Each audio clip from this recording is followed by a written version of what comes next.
Double standards in journalism were once embarrassing. They are now increasingly mainstream. Here is U.S. media coverage of post-election protests in Moscow. There's a lot of chanting, a lot of smiling faces. It is a good-natured crowd. Here is coverage of protests continuing for 3 months right under their noses at home. The crowd is easy to mock. They are disorganized, they look funny. What are they protesting? Nobody seems to know. Demonstrators in the U.S. presented as a margin of American society. It's really based in the anarchist roots of American politics. They told me. In Russia, flags of truly radical nationalist groups right behind this interviewee and this one ignored, and a sea of them present on the ground unexplained. Here we have the news media, playing up the Russian protests and playing down the American protests in many cases that are still underway. But go get a job.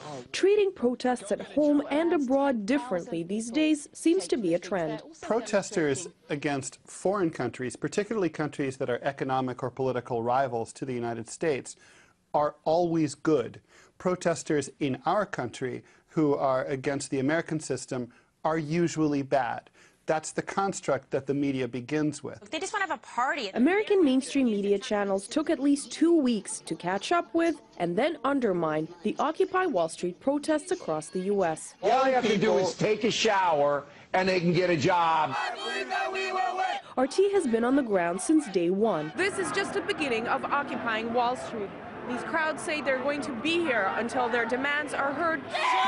Showing the hundreds of arrests and tear gas use against the protests, largely ignored by the mainstream media. When tear gas and these kinds of less than lethal weapons were being used during the Arab Spring protests, this was seen as an unacceptable crackdown on protesters. RT has also covered demonstrations in Moscow. What can easily be called Moscow's biggest protest in 20 years.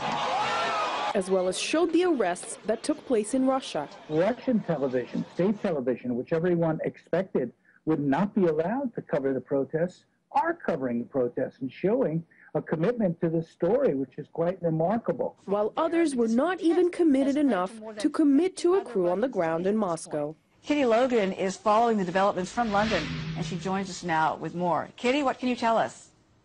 Usually the skeleton crew that they have at their Moscow bureaus, spend all their time out with each other or at local bars. They're not down on the street. This could lead to knowledge painfully thin on TV screens, while going so far as to show protests that are not Russian, but Greek.